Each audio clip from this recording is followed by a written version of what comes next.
Savez-vous ce qui me frappe le plus? Après tant d'années de pratiques cliniques et de rencontres avec des hommes et des femmes qui traversent la seconde partie de leur vie, ce n'est pas la maladie, ce n'est pas la solitude, ce n'est pas même la peur de la mort. Ce qui me frappe le plus, c'est le nombre de personnes qui, passé 70 ans, continuent de vivre avec des habitudes qu'elles n'ont jamais vraiment choisies. Des habitudes héritées, accumulées, installées si profondément dans leur quotidien qu'elles ne les voient plus. Et pourtant, ce sont ces mêmes habitudes qui, jour après jour, grignotent silencieusement leur bonheur. Aujourd'hui, je voudrais vous parler de cela. Pas pour vous faire peur, pas pour vous culpabiliser, mais parce que je crois sincèrement que la prise de conscience est la première forme de liberté, et que la liberté, elle, n'a pas d'âge. Je m'appelle Christophe André, je suis psychiatre et depuis plus de 30 ans, j'accompagne des personnes qui cherchent à mieux comprendre leur vie intérieure. Et ce que j'ai appris, c'est que le bonheur n'est pas une destination. Ce n'est pas quelque chose que l'on atteint une fois pour toutes. C'est quelque chose que l'on cultive, que l'on protège, que l'on réajuste tout au long de la vie. Mais voilà, à 70 ans, à 75 ans, à 80 ans, quelque chose change.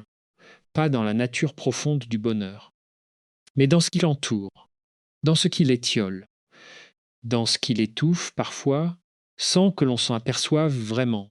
Je vois souvent des personnes de cet âge qui me disent « Je devrais être heureux, j'ai ma santé, ma famille, un toit, et pourtant, quelque chose ne va pas. » Et quand on creuse ensemble, quand on prend le temps de regarder vraiment comment elles vivent leur quotidien, on découvre des habitudes, des petites choses qui semblent anodines, une façon de penser, une manière de se parler à soi-même, une relation au temps, aux autres, à son propre corps, des choses que l'on fait depuis si longtemps qu'on les confond avec sa propre nature.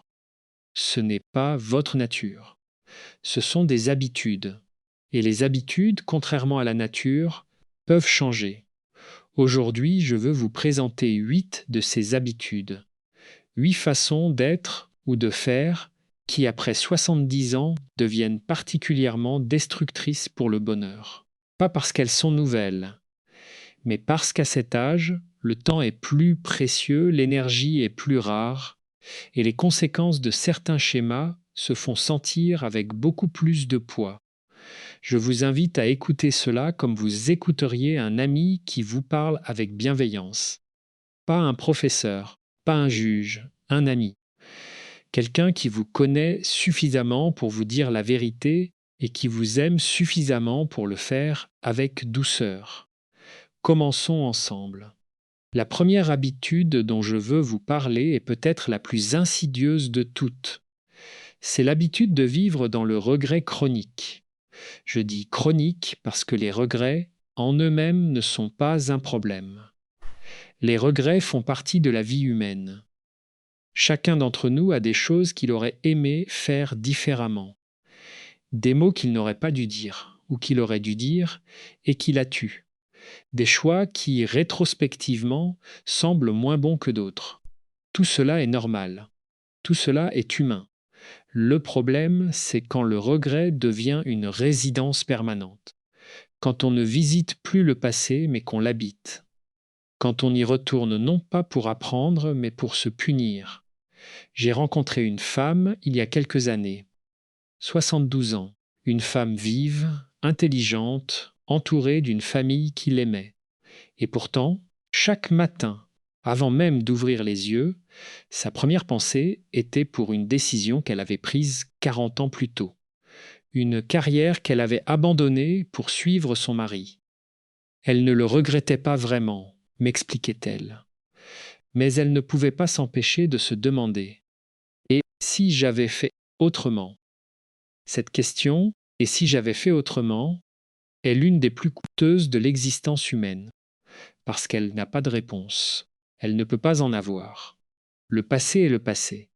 Il n'existe aucune version parallèle de votre vie que vous pourriez aller examiner pour comparer. Ce que cette femme faisait, sans s'en rendre compte, c'est qu'elle dépensait chaque matin une quantité précieuse d'énergie mentale et émotionnelle dans une activité qui ne pouvait rien lui apporter. Pas de réponse, pas de solution, juste de la douleur. La psychologie nous apprend quelque chose d'important sur le regret chronique. Il ne s'agit pas vraiment du passé, il s'agit du présent. Quand on ressasse sans cesse ce qu'on aurait dû faire, on évite en réalité de regarder ce qu'on pourrait faire maintenant. Le passé devient une sorte d'écran derrière lequel on se cache pour ne pas avoir à faire face à la vie d'aujourd'hui. Et la vie d'aujourd'hui, elle est là. Elle attend. Elle a des richesses que le passé n'aura jamais, pour la simple et belle raison qu'elle est encore vivante. Je ne vous dis pas d'oublier. Je vous dis de choisir comment vous vous rapportez à votre passé. Il y a une différence immense entre se souvenir et se morfondre, entre honorer son histoire et en être prisonnier, entre apprendre du passé et en faire une source inépuisable de souffrance. Une pratique que je recommande souvent et qui peut paraître simple mais qui demande un vrai courage, c'est ce que j'appelle la lettre de réconciliation avec soi-même. Vous prenez un moment, dans le calme, et vous écrivez à cette version plus jeune de vous-même qui a fait ce choix que vous regrettez. Vous lui expliquez ce qu'elle ne savait pas encore. Vous lui dites qu'elle a fait de son mieux avec ce qu'elle avait. Et vous lui dites que vous lui pardonnez. C'est un exercice qui peut faire monter des larmes. Mais ce sont des larmes qui libèrent, pas des larmes qui emprisonnent. La réconciliation avec son passé est l'une des tâches psychologiques les plus importantes de la seconde moitié de la vie. Et elle commence par reconnaître que le regret chronique n'est pas de la sagesse. C'est une habitude. Et comme toute habitude, elle peut être transformée. Passons maintenant à la deuxième habitude. Celle-là, je la rencontre très souvent chez les personnes qui ont passé leur vie à prendre soin des autres. C'est l'habitude de négliger ses propres besoins au profit d'une image de soi qu'on veut préserver. Permettez-moi de vous expliquer ce que j'entends par là. Beaucoup de personnes, après 70 ans, portent une identité très forte liée à leur rôle. Elles ont été mères, pères, grands-parents, exemplaires, piliers de la famille, aidants infatigables. Et cette identité leur a donné de la force pendant des décennies. Elle leur a donné un sens, une direction, une raison de se lever chaque matin. Mais à un certain point, cette identité peut se retourner contre elle. Parce que maintenant que les enfants sont grands, que le conjoint n'est peut-être plus là, que la carrière est derrière elle, cette même identité devient une prison. Je dois toujours être fort. Je ne peux pas me plaindre. Les autres ont besoin de moi, pas l'inverse. J'ai un souvenir très précis d'un homme que j'ai suivi pendant plusieurs mois, 76 ans, ancien instituteur, un homme d'une douceur et d'une générosité remarquables, et qui souffrait d'une dépression sévère qu'il avait mise des années à admettre. Pourquoi ? Parce que dans son esprit, se reconnaître comme quelqu'un qui souffre, qui a besoin d'aide, qui ne va pas bien, c'était trahir quelque chose, trahir l'image de l'homme fiable, solide, sur lequel on peut compter. Quand je lui ai demandé ce qu'il ressentait vraiment, sous cette image, il a eu du mal à répondre. Pas parce qu'il ne savait pas, mais parce qu'il n'avait jamais vraiment eu la permission de le dire. Cette deuxième habitude est subtile parce qu'elle ressemble à de la générosité. Elle ressemble à de la force, mais en réalité, c'est une forme de violence envers soi-même. Parce qu'aucun être humain ne peut indéfiniment donner sans recevoir. Aucun être humain ne peut vivre sans que ses propres besoins soient reconnus. Après 70 ans, les conséquences de cette habitude sont particulièrement visibles. La fatigue s'accumule. Le corps parle là où les mots ont été tus pendant des décennies. On finit par s'effacer si complètement que l'on ne sait plus très bien qui l'on est en dehors de son rôle. Ce que je veux vous dire, c'est ceci. Avoir des besoins n'est pas une faiblesse. C'est une condition de la vie. Les reconnaître, les exprimer, les satisfaire, c'est un acte de sagesse et de respect envers soi-même. Et c'est aussi, paradoxalement, ce qui vous permettra de continuer à donner aux autres de manière saine, sans vous vider, sans vous épuiser, sans vous perdre.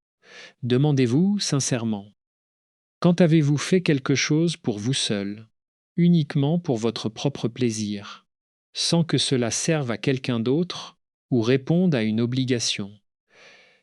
Si vous avez du mal à répondre à cette question, c'est peut-être le signe que cette habitude vous concerne. Si, jusqu'à présent, quelque chose de ce que vous avez entendu vous a fait réfléchir, je vous invite à vous abonner à cette chaîne.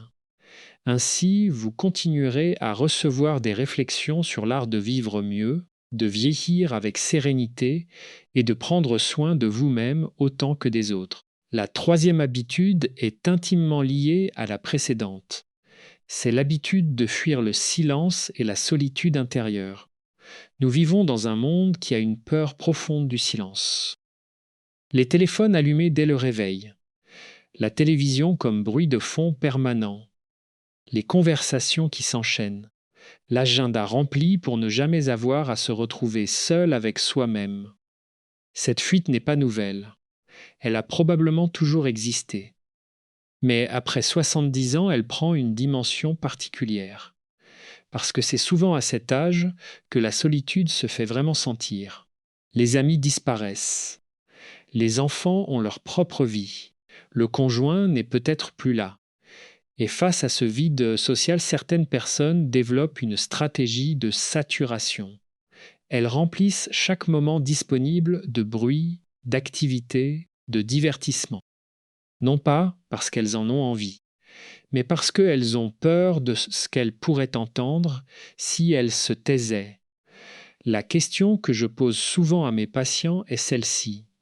Qu'est-ce que vous craignez d'entendre dans le silence ? Les réponses sont toujours révélatrices.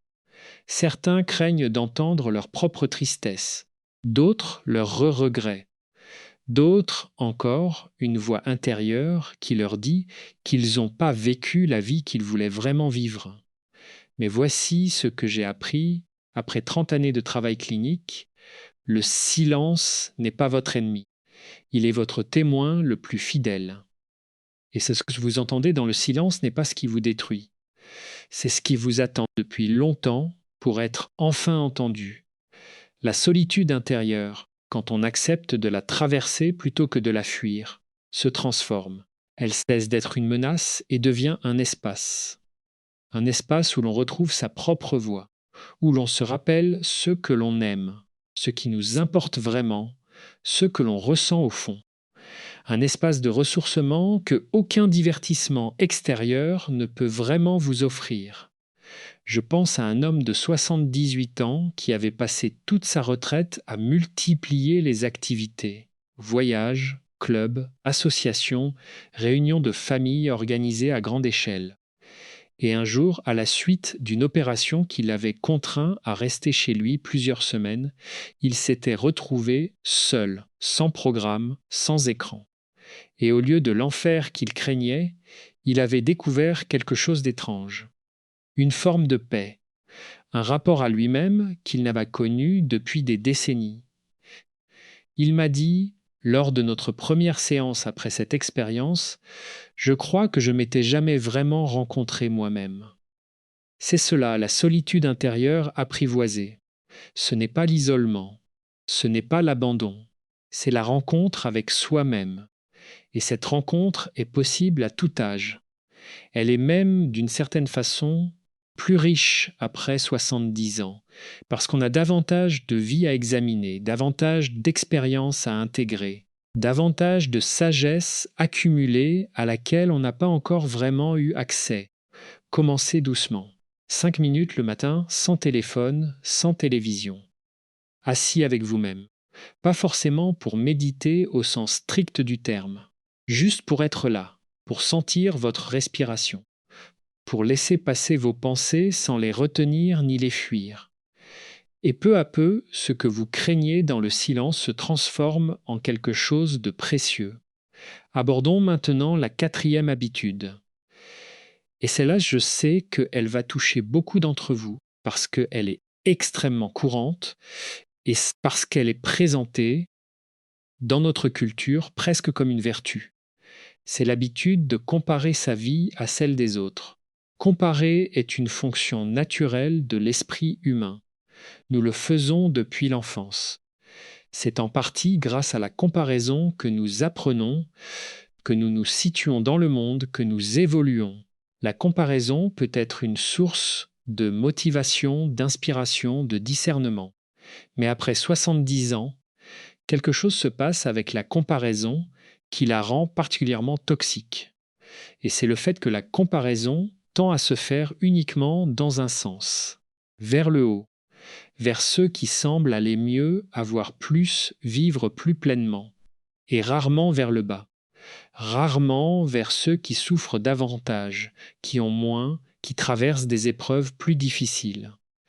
Cette comparaison asymétrique est une machine à fabriquer de l'insatisfaction, parce que quelqu'un aura toujours une santé plus vaillante que la vôtre, des enfants plus souvent présents, des voyages plus nombreux, une maison plus belle, une vieillesse apparemment plus sereine. Toujours. C'est mathématique. Et avec les réseaux sociaux, cette habitude a pris une ampleur inédite. Je rencontre des personnes de 65, 70, 75 ans qui passent des heures chaque jour à regarder les photos de leurs contemporains sur Facebook ou Instagram. Des photos de vacances, de repas de famille nombreux, de sourires éclatants, et qui, en posant leur téléphone, se sentent terriblement seuls, terriblement insuffisantes, terriblement laissées pour compte. Ce que ces personnes oublient, c'est que ce qu'elles voient n'est pas la vie réelle des autres. C'est la vie que les autres choisissent de montrer, la version curatée, sélectionnée, filtrée. Personne ne poste une photo de ses nuits d'insomnie, de ses disputes avec ses enfants, de ses angoisses face au corps qui vieillit. Mais au-delà des réseaux sociaux, il y a quelque chose de plus profond en jeu.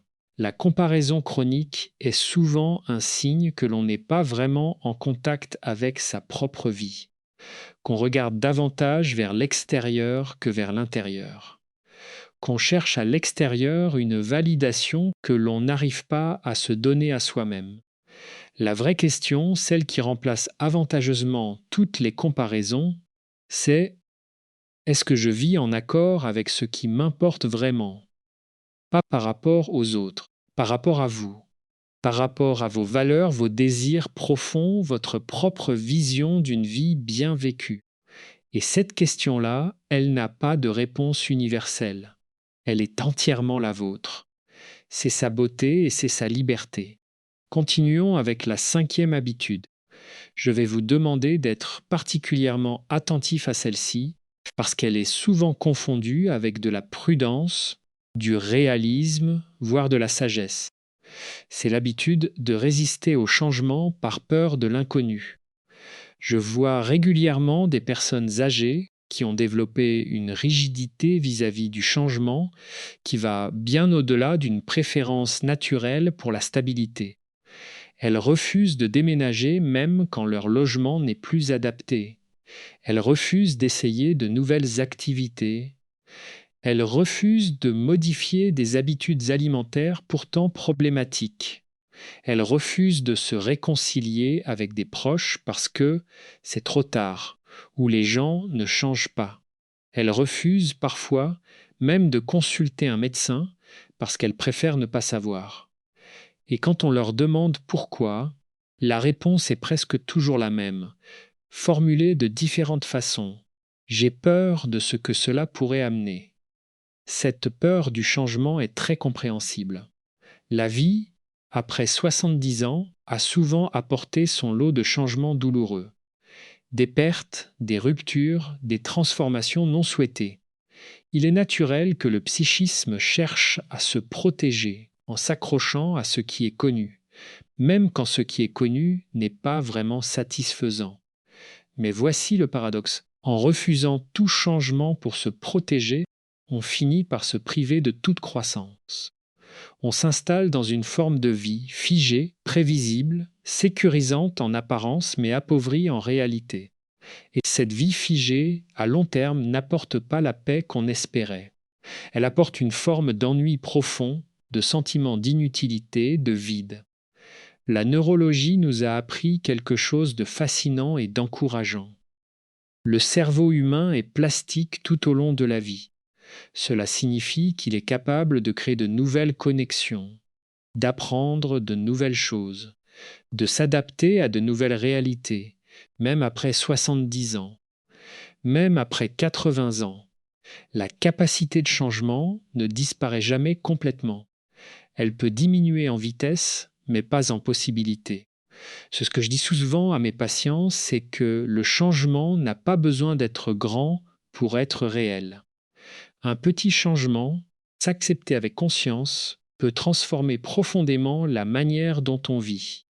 Essayez un nouveau chemin pour la promenade du matin. Lire un genre de livre qu'on n'a jamais lu. Appeler quelqu'un à qui on n'a pas parlé depuis longtemps. Dire oui à une invitation qui fait un peu peur. Chaque fois que vous acceptez un petit changement malgré la peur, vous envoyez un message puissant à votre cerveau. Je suis encore vivant, je suis encore capable, je suis encore en mouvement. Et ce message a des effets réels sur votre bien-être, sur votre sentiment de compétence, sur votre joie de vivre. Si ce que vous entendez vous touche, si vous reconnaissez des choses dans votre propre vie, je vous invite à appuyer sur le bouton d'abonnement. Ce n'est qu'un geste, mais il vous permettra de continuer ce chemin de réflexion ensemble, épisode après épisode. La 6e habitude est peut-être celle qui me touche le plus personnellement, parce que je la vois si souvent et parce que ses conséquences sont si lourdes. C'est l'habitude d'entretenir des relations toxiques par sentiment d'obligation. Après 70 ans, les relations avec les autres prennent une place différente dans la vie. Le cercle social s'est souvent réduit. Les liens qui restent ont plus de poids, plus d'histoire, plus d'intensité émotionnelle. Et dans ce contexte, certaines personnes se retrouvent dans des relations qui les épuisent, les diminuent, les blessent régulièrement, mais qu'elles n'osent pas remettre en question parce qu'elles se sentent obligées de les maintenir. Ces relations peuvent être de nature très différente. Une amitié de longue date devenue asymétrique, où l'une donne sans cesse et l'autre prend sans jamais vraiment rendre. Une relation avec un enfant adulte marquée par des reproches permanents, des attentes impossibles à satisfaire, une dynamique de pouvoir qui s'est installée insidieusement. Un lien avec un frère ou une sœur nourri davantage par la culpabilité familiale que par une affection véritable. Même parfois une relation conjugale dans laquelle on continue à cohabiter par habitude, par peur, par sens du devoir, alors que le lien affectif s'est éteint depuis longtemps. Ce qui maintient les gens dans ces relations, c'est presque toujours la culpabilité. Si je m'éloigne, je suis un mauvais père, une mauvaise mère, un mauvais ami. On se connaît depuis 40 ans, je ne peux pas simplement partir. C'est ma famille, que voulez-vous ? Et la culpabilité, dans ces cas-là, est une cage. Elle donne l'impression d'être une obligation morale, mais en réalité, elle empêche de faire ce qui serait le plus juste et le plus sain, à la fois pour soi et souvent pour l'autre. Je ne suis pas en train de vous dire d'abandonner toutes les relations difficiles. Les relations profondes traversent inévitablement des périodes difficiles, et y rester fidèle est parfois la chose la plus précieuse que l'on puisse faire. La différence, c'est entre une relation difficile qui vous nourrit malgré tout, qui vous aide à grandir, où vous sentez que l'autre vous respecte fondamentalement, et une relation dans laquelle vous vous sentez systématiquement vidé, dévalorisé, manipulé, ignoré. Cette différence, vous la connaissez. Vous la sentez dans votre corps chaque fois que vous pensez à cette personne ou que vous la voyez. Est-ce que la perspective de cette rencontre vous remplit d'énergie ou vous pèse? Est-ce que vous êtes vous-même avec elle ou est-ce que vous vous diminuez, vous vous censurez, vous vous contorsionnez pour lui plaire? Est-ce que vous vous sentez mieux ou pire après chaque échange? Après 70 ans, le temps est trop précieux pour le passer dans des relations qui vous appauvrissent. Ce n'est pas de l'égoïsme, c'est de la sagesse. C'est choisir de consacrer votre énergie à des liens qui vous font vous sentir vivant, aimé, respecté, utile. Et cela, vous le méritez autant que n'importe qui d'autre. Permettez-moi de vous parler maintenant de la 7e habitude. Celle-ci est très subtile et elle est souvent présentée comme une qualité. C'est l'habitude de ruminer excessivement au lieu d'agir. La rumination, vous savez ce que c'est. C'est cette pensée qui tourne en rond dans la tête. Ce problème qu'on retourne dans tous les sens sans jamais arriver à une conclusion. Cette situation inconfortable qu'on analyse encore et encore en espérant qu'à force d'y réfléchir, on va trouver la réponse parfaite ou que le problème va finir par se résoudre par lui-même. La rumination est différente du vrai problème et de la vraie réflexion. La vraie réflexion avance. Elle part d'un problème, explore des pistes, arrive à des conclusions, même provisoires, et aboutit à une décision ou à une acceptation. La rumination, elle, tourne. Elle revient toujours au même point de départ. Elle donne l'impression de penser, mais elle n'avance pas. Elle n'aboutit à rien, si ce n'est à l'épuisement et à l'anxiété. Pourquoi ruminons-nous? Souvent parce que nous avons peur d'agir, parce que tant qu'on réfléchit, on n'a pas à prendre de décision. On n'a pas à se confronter à la possibilité d'échouer, de se tromper, de décevoir quelqu'un. La rumination est une forme de procrastination émotionnelle. Elle ressemble à de la prudence, mais c'est souvent de l'évitement. Après 70 ans, la rumination tend à prendre des formes particulières. On rumine sur sa santé en interprétant chaque symptôme dans le pire sens possible sans pour autant appeler le médecin. On rumine sur ses relations en rejouant inlassablement une dispute ou une blessure ancienne. On rumine sur sa mort, non pas pour y réfléchir vraiment et la préparer intérieurement, mais pour en avoir peur dans un coin de la tête sans jamais lui faire face. Ce que la psychologie propose, et que je trouve particulièrement efficace, c'est ce qu'on appelle le temps de rumination contrôlée. Au lieu de laisser la rumination s'envahir la journée entière, on lui donne un créneau fixe. Par exemple, tous les jours, de 17h à 17h20, vous avez le droit de ruminer d'eux, de penser à tout ce qui vous préoccupe, de laisser les pensées difficiles prendre la place. Et en dehors de ce créneau, chaque fois qu'une pensée ruminante apparaît, vous la notez sur un papier avec la mention J'y penserai à 17h et vous la laissez partir. Cela peut sembler artificiel au début, mais avec la pratique, cela apprend au cerveau que ces pensées ne sont pas des urgences, qu'elles peuvent attendre, et qu'on leur fait de la place, mais de manière choisie. L'autre antidote à la rumination, et peut-être le plus puissant, c'est l'action. Même petite, même imparfaite. Quand vous ruminez sur un problème, demandez-vous: quelle est la plus petite chose que je pourrais faire, maintenant ou demain, pour avancer d'1 millimètre dans la bonne direction? Pas résoudre le problème entièrement, juste avancer d'1 millimètre. Et faites-le. Parce qu'1 millimètre d'action vaut souvent davantage pour le bonheur que des heures de réflexion circulaire. Nous voici maintenant à la 8e et dernière habitude. Et celle-là, je la garde pour la fin parce que je crois qu'elle est fondatrice de toutes les autres. Sans la comprendre, les 7 premières n'ont pas de solution durable. C'est l'habitude de se raconter une histoire de soi-même qui vous empêche de vivre pleinement. Chacun d'entre nous a une histoire intérieure, une narration de qui il est, de ce qu'il mérite, de ce qu'il est capable de faire ou non, de ce que la vie lui doit ou ne lui doit pas. Cette narration se construit au fil des années, à partir des expériences, des messages reçus dans l'enfance, des succès et des échecs, des mots des autres qui ont marqué. Et après 70 ans, cette narration est souvent très solidement établie. Elle s'est cristallisée. Elle est devenue ce que l'on appelle en psychologie une croyance limitante. Une façon de voir les choses qui semble être une réalité objective, mais qui n'est en fait qu'une interprétation, une histoire. Et comme toute histoire, elle peut être réécrite. Quelles sont les narratives les plus courantes que j'entends chez les personnes de cet âge? Je suis trop vieux pour changer. Les meilleures années sont derrière moi. Je ne mérite pas vraiment d'être heureux, j'ai fait trop d'erreurs.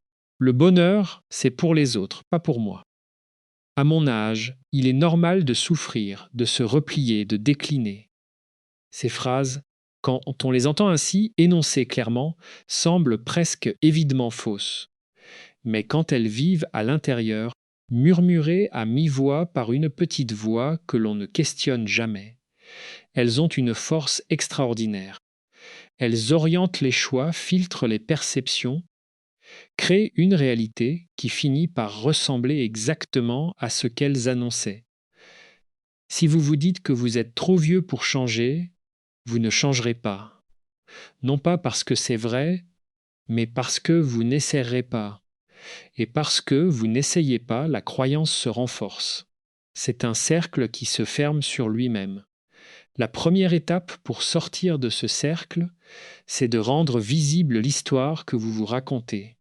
Pas pour la juger, pas pour vous culpabiliser de l'avoir crue, mais juste pour la voir, pour la tenir à bout de bras et se demander: est-ce que c'est vraiment la réalité ou est-ce une interprétation que j'ai adoptée à un moment de ma vie et que je n'ai jamais vraiment remise en question?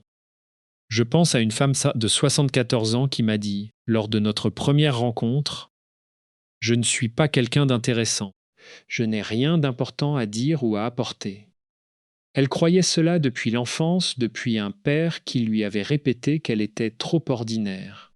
Et elle avait passé 70 ans à vivre en conséquence, à s'effacer, à ne jamais prendre de place. Lors de notre travail ensemble, elle a commencé à raconter des histoires de sa vie à d'autres membres d'un groupe de thérapie. Et ce qu'elle a découvert, c'est que les gens l'écoutaient avec un intérêt réel, que ces anecdotes déclenchaient des rires, des larmes, des reconnaissances profondes. Elle était profondément intéressante. Elle l'avait toujours été. Elle avait simplement cru une histoire qui disait le contraire. Réécrire son histoire ne signifie pas nier la souffrance, inventer un passé idéal ou se raconter des mensonges optimistes. Cela signifie choisir quels aspects de son histoire on met en avant. Cela signifie reconnaître non seulement les difficultés et les échecs, mais aussi les forces, les résiliences, les moments de beauté, les choix courageux. Cela signifie être un narrateur bienveillant de sa propre vie, au lieu d'un procureur impitoyable. Quelle est l'histoire que vous vous racontez sur vous-même? Et est-ce que c'est l'histoire que vous voulez continuer à vivre? Voilà. Nous avons parcouru ensemble 8 habitudes qui, après 70 ans, peuvent détruire silencieusement le bonheur.